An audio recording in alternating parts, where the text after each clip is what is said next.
Hello, lovely people. This is your daily tarot reading for Saturday, the 21st of December, 2019. Thanks so much for joining me. And thank you to my wonderful Patreon supporters. I've been shopping again. Merry Christmas to me and to you. I bought the Tarot of the Loca. I'm not sure about this deck because it doesn't say how many cards are in there.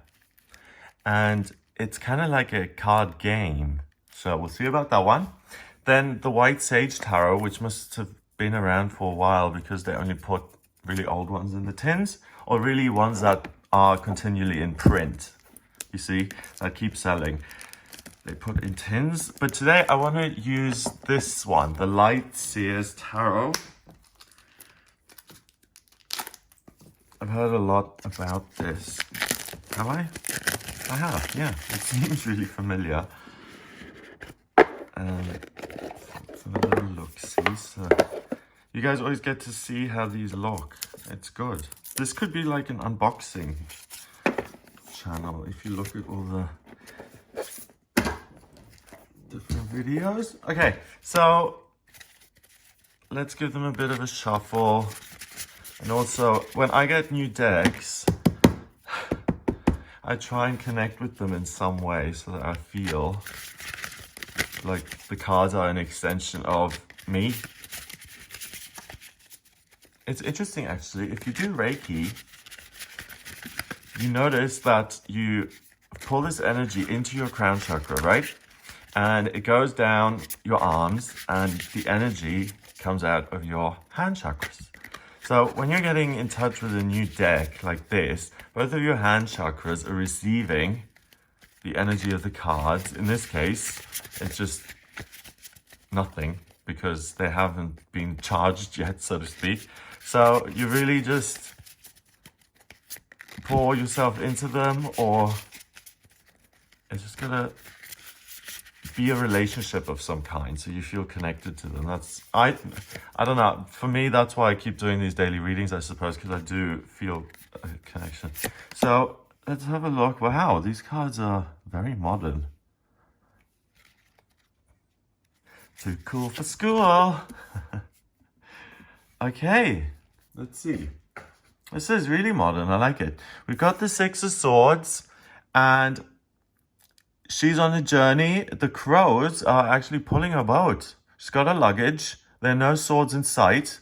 There's just a red, wonderful... This reminds me of Isadora Duncan. You know, Isadora Duncan was in the car and she had a scarf and she was driving in Monaco and it got stuck in one of the wheels. Also awful. But this represents passion and desire. So she's gone on this boat trip with her bags here because she has to leave. It's really, really important. It can also be anger and aggression, and she can't do her existence there anymore. It's drab, it's boring. So despite wind and rough weather, she gets out of that situation, but she's never alone. There are always other people who will help and support her. So this is a message to you that if you have an unfulfilled passion or desire, don't be sad about it and just be frustrated. Do what you desire and realize that you're not alone and that you will be supported. Then we have the Knight of Cups. He's Romeo. Got this amazing wild horse. Then we have this guy with a tattoo sleeve. That's what goes as attractive. I've never been friends with anyone with a sleeve. But in England, everyone has these tattooed arms sleeves. Not everyone, but a lot of people. Then handsome, roses, cool shoes, picnic, all of that stuff. Knight of Cups represents someone who's not quite in charge of his feelings. You can tell from this guy. He's got these roses, the hat, the heart on his arm. It's kind of, it seems a bit inauthentic. It's like a bit of overkill. So either he's too open or too available or too desperate, or he's too womanizing and too dismissive and too arrogant. It's too much. The knight represents an extreme, like a horse having to, I mean, that doesn't look comfortable, whatever that poor thing is doing. And he's a clown because a guy with a hat and a heart on his arm and roses, and it's just like, whatever. I'm sorry, that would be my response. But they make quite a cute couple, I think. She's the ethereal, amazing, powerful princess who has saved herself and swept ashore. He is the amazing Romeo who's just waiting for his love to return. Finally, she's here and he's got a picnic planned. Seven of Swords is about under the cover of the moonlight. You're going out and you're stealing. You got a knife in case anyone tries to retaliate. A murder of crows is following you, screaming around. So there's a sense of theft, deception, deceit. Moonlight makes everything seem different than sunlight. Moonlight makes everything seem emotional, and you see things and you feel the things that you see much more than when there's sunlight, where you don't question things as much and things don't seem to be so tricky or ambiguous in appearance. When you're out at night, any garbage can suddenly look like, the shadow of that can look like a huge monster on a wall if there's a street light casting a strong light on that dumpster, for instance, and it plays tricks on you. These crows are screaming bloody murder, so they're trying to bust this guy, and it's about a relationship, really. So first of all, you're leaving a situation because of your absolute feelings. First of all, ask yourself, are these feelings true? I have to get away from this island. No one understands me. No one likes me. I will never be able to make a living. I've got to go. Is that true? Can be, but maybe it's not true and you're just imagining it. So be careful with making these huge, big life decisions here. Just because you're bored, for instance. Because sometimes, you can rationalize things and it all makes sense on the surface. But then when it comes to the crunch, it's like, ooh, was this really such a good idea? So first of all, you are able to look at your situation and you have options. You can move forward. That's the wonderful opportunity of this card, that you have options. You have a way out. You have the potential to really express your love for someone else or for yourself, and be careful on the day, either because you're completely obsessed with what you want. So for instance, maybe what she wants from him is a place to stay so she can get a job on that side of the shore and that she can find a place of her own. And that's what she then wants from the relationship. And that's kind of what she steals or uses him for. He's there for love, but she's like, oh, great, a place to stay. So let's do it.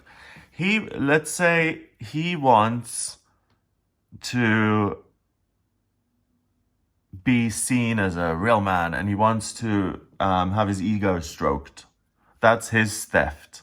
So he constantly needs a girlfriend to assuage this sense of insecurity and the chip on his shoulder he has, because he was brought up in a Welsh mining village and now he has this wonderful accent and he's just ashamed of his roots, and that's the chip on his shoulder that he's always carried, and therefore he overcompensates by throwing lavish parties and owning wonderful stallions and throwing picnics and being overly romantic. So his theft really is just using her for she's an accessory. So when he walks into a party with her, she's gorgeous, he feels inferior, as an example. And the arm in arm, perfect. She's got a place to stay. He wants to be out and about and be seen with this woman. So everyone's getting something out of the deal, right? No. Things like this, whenever you just steal something like this from another person, it creates an imbalance. and it creates resentment, and the truth will always out. If you start a relationship on such an uneven basis, like one person is a billionaire and you work at McDonald's, or this is a 40-year-old man who's been through 2 divorces and incredibly emotionally mature, and you're an 18-year-old Lolita type who wants to be with this guy. So, there's a huge gap. Or I think relationships are often really difficult, and you need to try and look for the similarities. But when you bring outside things in, like religion, for instance, imagine if he was Jewish and she was Muslim. Imagine the extra kind of red tape they'd have to go through to be together.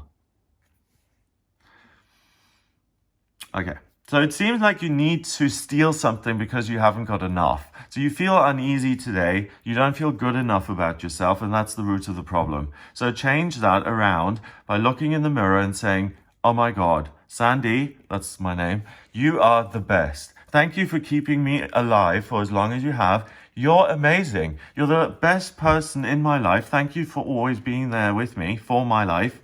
I don't need to steal or take anything from anybody because I'm under no illusion that getting loved by him is going to fix me. I am under no illusion that having her in my life is going to fix me, or that taking a trip and doing a geographical and starting all over again isn't going to give me a new life, because I'm still the same person, just in a different location, and it all goes back to the way it was. So be careful of making big decisions. Be careful of your integrity. Don't cut corners. Don't take too many shortcuts today. Be really honest and be really clear about what it is you're doing.